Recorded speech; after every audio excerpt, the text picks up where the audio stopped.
Rodney, time to talk recruiting, and let's get right into it. Commitment number 13 for the Crimson Tide coming today from Big Isaac Latua out of La Mirada, California, of Samoan descent. He's a big, strong, physical kid. I think only still 16 years old. We're going to watch some videotape of him that his coach put up on YouTube, number 71. You talk to the coach, you talk to the young man. Coach just loves this player. Yeah, plays offense and defense. Gary projected as possibly a center or guard at Alabama. There you see him defensively. And his coach, Mike Machete, who played, if you remember, was a quarterback at Colorado back in the late 90s, told me, he said he's as good as anybody I've played with or been around. And that would include Andre Gerard, who is an all-pro with the Dallas Cowboys, was a center at Colorado. And he just thinks that Isaac's going to be a phenomenal player and a very solid commitment to Alabama. Again, he had offers from several schools, Arkansas, Tennessee, UCLA. Coach Machete told me USC is supposed to offer within the next couple of days, but he said that Isaac is solid to Alabama. Good-looking prospect, already bench presses 225, 24 reps, and he's only 16 years old. So you're looking at the time he's a junior, senior college, he's probably going to be repping 225 probably about 35 times. He is a big, strong young man. Well, he's the only commitment we've got to tell you about, but there's a lot of other recruiting news because Alabama hosted a camp this past weekend. And let's start out, Rodney, by talking about an interesting prospect from Minor High School in Adamsville, Christian Jones.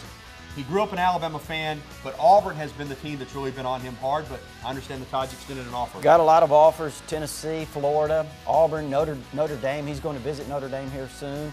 But Alabama offered him yesterday, and we talked to Christian Jones from Minor High School, and he told us that Alabama, Auburn, and Florida are his top three. At that time, he said Auburn was probably his leader. Now, Gary, there's a lot of talk that Christian Jones, might be close to committing to Alabama. But again, that's internet rumor at this point, and we'll see what happens. But certainly, Alabama and Auburn are his top two.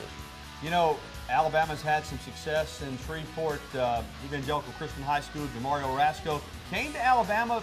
I'm not going to say it was a courtesy visit, but he didn't know too much about the university and the football program. He brought his mom, and they fell in love. Well, he was here for Junior Day earlier in the spring, and Coach Bo Davis, the defensive line coach who recruits that area, has done a great job for Alabama in terms of recruiting Jamario Rasco. And Alabama has shot up his list. It's Alabama, Texas, and LSU. It's probably, I don't know if Texas is going to have room for him. There's a great prospect. They've just filled up so quickly. So they may be running out of scholarships, especially at his position. I think Alabama's in great shape right now with Jamario Rasco. And I think, Gary, I'd go out a little bit and say Alabama's probably the leader. Wow. What's the latest on Trey DePriest? Trey DePriest, the outstanding linebacker from the state of Ohio, Springfield. Again, national recruit. Gary could go just about anywhere, Alabama, Ohio State, LSU, Florida, you name it. Trey DePriest could probably play there. And right now he is here in town. He's been here for the camp and touring the campus. He's got his family, his grandmother, his mother, his sister, and other family members came down. And he's hit it off really well with Vinny Sinceri. We'll talk about him a little bit later, linebacker at Northridge, but I think Alabama is the leader for Trey DePriest. I've known you a long time, and I can tell when you're really excited about a prospect. And you watch Snoop Brazel on tape, you get excited. You think this kid's a real deal. Well, Snoop Brazel is probably as good as it gets in terms of what he does. He's a wide receiver, defensive back, could play either on this level, Gary.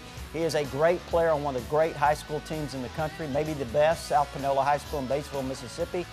And to be honest with you, it's going to be very difficult to get Snoop away from Ole Miss simply because he's 30 minutes from the campus. There's a lot of pressure in Batesville, Mississippi to play for the Ole Miss Rebels, but Alabama is making a great run at him. Jeremy Griffin, the running back here now, is from that school, and Alabama does have some ties to him through Jeremy Griffin, so I think Alabama does have a shot.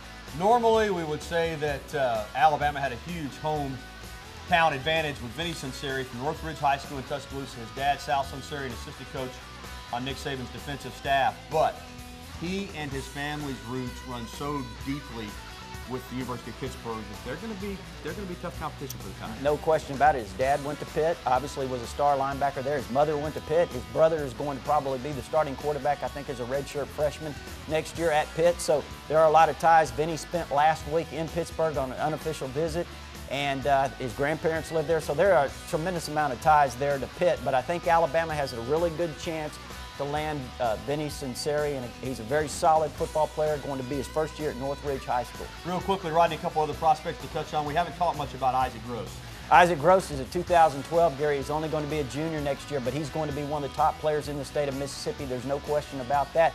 Again, a lot of schools already looking at Isaac Gross. He's been here participating in the camp, and I think Alabama will have a shot at Gross. But again, like Snoop Brazel, his teammate, going to be tough to get him away from the Rebels. And another 2012 prospect from right there around Ole Miss, Jeremy Liggins.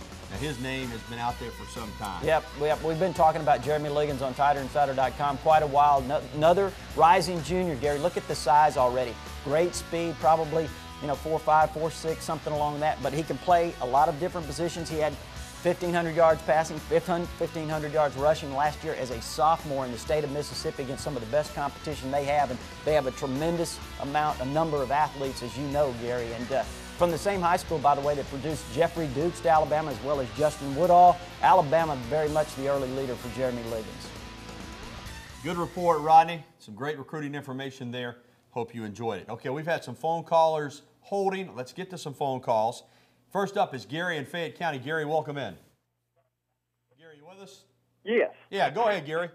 Yes, I'd just like to know what's the latest on Jonathan Rhodes from Leeds. Well, first of all, Gary, let me say this, that Jonathan Rhodes, obviously the son of Charles Rhodes, he played at Auburn and is a great guy, by the way. Had an opportunity to meet Charles Rhodes, and certainly he wants what's best for his son. But again, that pull to Auburn in terms of the tie there is going to be very difficult to overcome. And Jonathan Rhodes is a tremendous player, has a lot of potential to be an outstanding player on the college level. So I would say that right now, if I had to venture a guess, Gary, it's going to be very, very difficult for him not to end up at Auburn.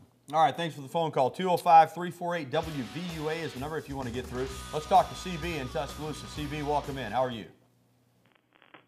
Hello. CB, you're on, man. All right, everything I tell you, this is a player's coach. This man hung with this thing in the middle of the year when we couldn't get nobody out. Yeah, CB, your phone's breaking up a little bit, but yeah, we talked about Mitch Gaspard a little bit earlier. He did a great job. Again, the thing that impressed me so much, CB, Rodney, was the fact that he stayed the course. I mean, during the middle of the season, everybody was panicking, talking about what's wrong with this team. You know, they're not hitting.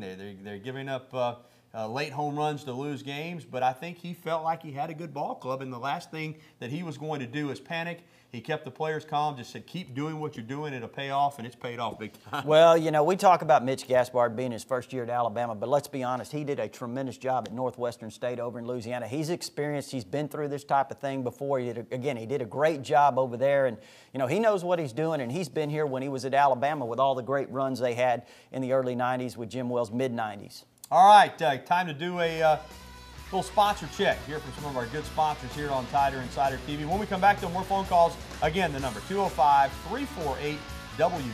Give us a ring. We'll talk to you when the program returns right after these messages. All right, we're going to try to squeeze in a couple more phone calls. 205-348-9882 is the number. Chris has been holding. Chris is in Birmingham. Welcome in, Chris. How are you? Chris. All right, not with us. Do we have an update on Tyrone Prothro? Not really, Chris. Haven't talked to Tyrone in a while. I have talked with Todd Bates, who's a good friend of his, fairly recently. Todd told me that he's doing fine. You know, he's living here in Tuscaloosa. He's got a number of business ventures that he's involved in. I know at one time, Rodney, he was involved in that coaching fellowship, minority coaching fellowship sponsored by the NFL. I think he'd go down to the Jacksonville Jaguars, where Mike Shula is, and done some work. So he's got a good life. You know, certainly.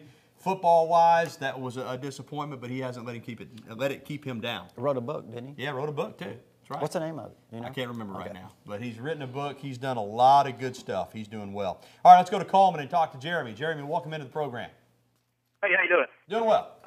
Just a question. Why is Clemson getting the privilege of holding the regional, not Alabama? All right, Jeremy. I can't give you the exact answer because I don't know exactly what the process is. But both teams submitted bids for the Super Regional. They look at a number of factors, gate attendance, facility, everything else. I think it was probably pretty close, but the decision was made to go with Clemson. I mean, both schools would have liked to have hosted it, obviously. They were both number 2 seeds, but Clemson wins it. The good news is, bad news is Alabama's got to travel. The good news is they've been great on the road down the stretch, including, of course, this past weekend in Atlanta. So I don't think that they'll be deterred at all. Talking about Alabama, I think they'll go in there with the mindset of winning it, but Clemson will be the host. All right, we'll be back to wrap up this edition of Tider Insider TV right after this.